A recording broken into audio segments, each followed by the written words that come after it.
I'm very happy to be here, and as you heard, my journey in the snake Venomics isn't that long yet, but I can present you the topic of my master thesis, where I investigated the venom composition of the Milos viper, Macrovipera schweizeri, and compared its venom profile and its bioactivity to other venoms of the same genus. The genus composes of 3 recognized species to this day, Razi in the southern Iran, Libitinus with its 4 to 5 subspecies across the eastern Mediterranean Sea and the Middle East. The subspecies Trans-Mediterranea is a little controversially discussed to be part of Macrovipera. And last but not least, the species of interest, Macrovipera schweizeri, which is only endemic on 4 islands of the Cyclade Islands in the Aegean Sea. In general, the diet of Macrovipera composes of reptiles, birds, amphibians, and rodents, but the latter 2 are very rarely found on the Cyclades Islands. So the combination of these limitations in diet, as well as the endemic location of the species schweizeri, gave us some ideas that there might be some venom variation between schweizeri and the other species. Nevertheless, getting bitten comes with severe pain, hemorrhage, necrosis, and hemostasis, as well as coagulation disruption. In my work, I focused mainly on the venom of schweizeri and compared its bioactivity and profile against the 3 subspecies of Libitinus, Xenovi obtusa, and tyrannica. I received the venom as lyophilized powder, and in the first step, I had a look into the venom profile by SDS page, as well as HPLC. With only the schweizeri venom, I did shotgun bottom-up proteomics, and again with all 4 venoms, I tested the bioactivity against certain bioactivity in certain bioactivity assays. So let's start with the venom profile. Both the chromatogram as well as the SDS page show very similar results across all investigated venom compositions. We have great similarities in peak diversity as well as in the band profile. There were only some minor differences in area under the curve for certain peaks, as well as here in the SDS page, some intensities of bands differed between the species, here most strikingly between schweizeri and the other investigated subspecies.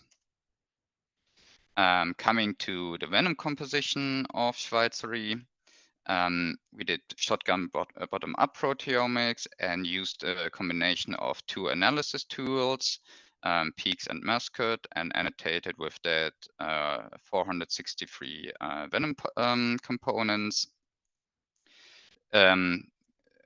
The toxin families were classified according to them et al. For viperonine venom compositions, where components are classified into major, secondary, minor, and rare toxins, as well as the peptides. As we can see, we have a very typical viperonine venom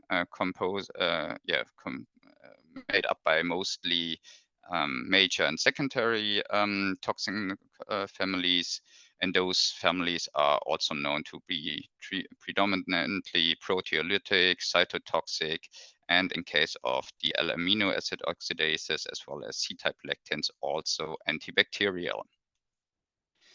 Our findings we compared in another step to the available venom profiles of other Macrovipera venom assessments. To this day, only subspecies of the species Libitinus were investigated.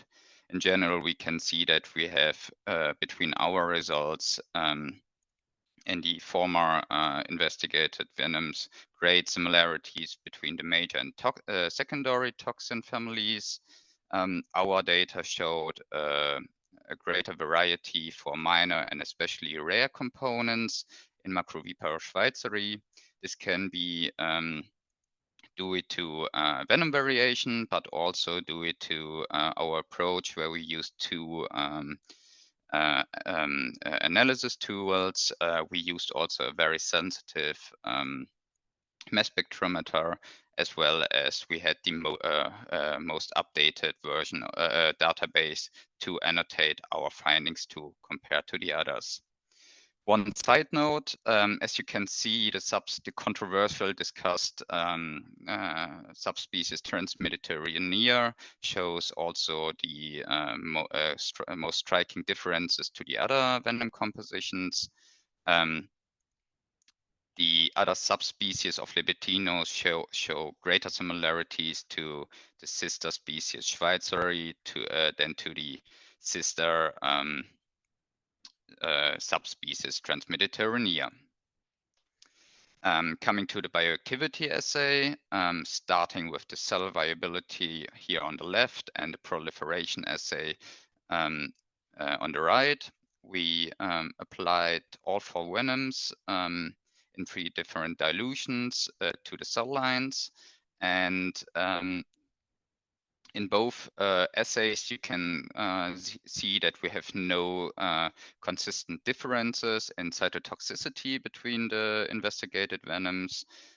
Concentrations of 25 micrograms per milliliter were most of the time heavily cytotoxic, declining over the dilution series, and most of the time 0.25 micrograms per milliliter showed no cytotoxic effect on the cell lines. Because the venom also showed L-amino acid oxidases and C-type lectins, we also checked for antibacterial effects. Here we investigated again 5 dilutions of all 4 venoms, and we applied them to 6 different medical, clinical relevant bacteria strains. Escherichia coli and Staphylococcus aureus epidermidis and epidermidis were heavily affected by the tested venoms and dilutions, where Listeria monocytogenes and 2 strains of Pseudomonas aeruginosa showed nearly no inhibition. Again, we have no striking differences, no consistent striking differences between the tested venoms. In line with the cytotoxic effect also. In last assay, we checked for protease activity. Here we applied 3 different dilutions again, and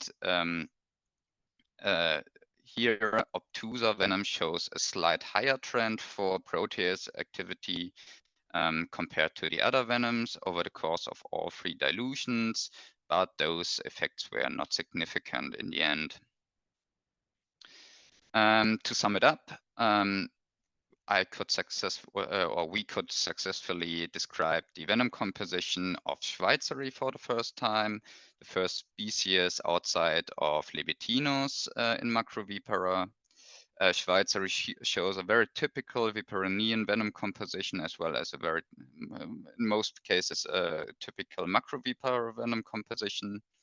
There were great similarities between the protein profiles of all 4 investigated venom compositions. Only small quantitative differences were indicated by SDS page and HPLC. Here, most strikingly, between the species Schweizeri and the tested subspecies of Libetinus. And when we compared our qualitative assessment of Schweizeri venom and compared it to the literature, there were also only minor qualitative differences between the venoms, only in the rare and minor toxin families. Here, the outlier, on a side note again, Transmediterranean was suspiciously different. adding to the controversial status, maybe. Those similarities in protein composition were also translated in functional similarities between the venoms. We think it's based on the major and secondary components in the venoms, which are predominant, showing great similarities in cytotoxicity and antibacterial activity. As well as in most cases for protease activity. Here only the venom of obtusa showed a slightly higher trend for protease activity, but not significant. Yeah, thanks for listening to my talk, and I want to thank my colleagues and contributors, which helped me also to publish my findings and my work. And if you want to have a further look into the presented data, just follow the QR code on the right. And thank you very much. I'm happy to answer some questions. Thank you very much, Lennart. And so the question again, any questions from the audience? Yes, thanks, Lennart. I have a small question.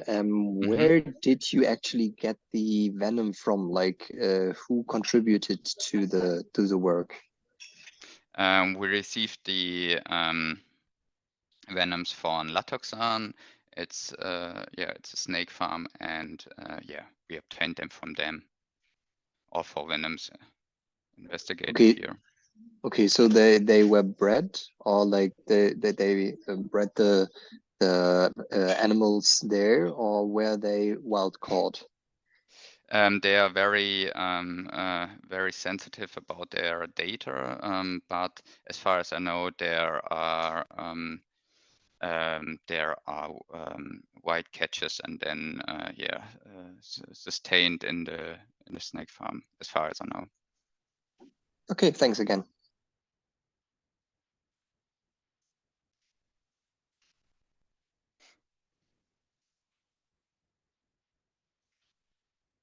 Mike, you're muted. Yep, I saw it. One question from the chat. One of the slides showed that you found 3 finger toxins in one of the species. How many individuals was the venom pool from? Because this is really unusual for a viper, I think. Again, the snake farm, they're very sensitive about their data. We couldn't find out, but as far as I know, 3 finger toxins are rare in viperinian venom, but not absent in general. They play most of the time only a minor part in the venom composition, qualitative and quantitative wise. I can also tell from my experience that 3 finger toxins are now coming more and more visible in viper venoms, but always just in traces. So there are different Vipera species that have it. Macrovipera now has it. And I think one point might be the better MS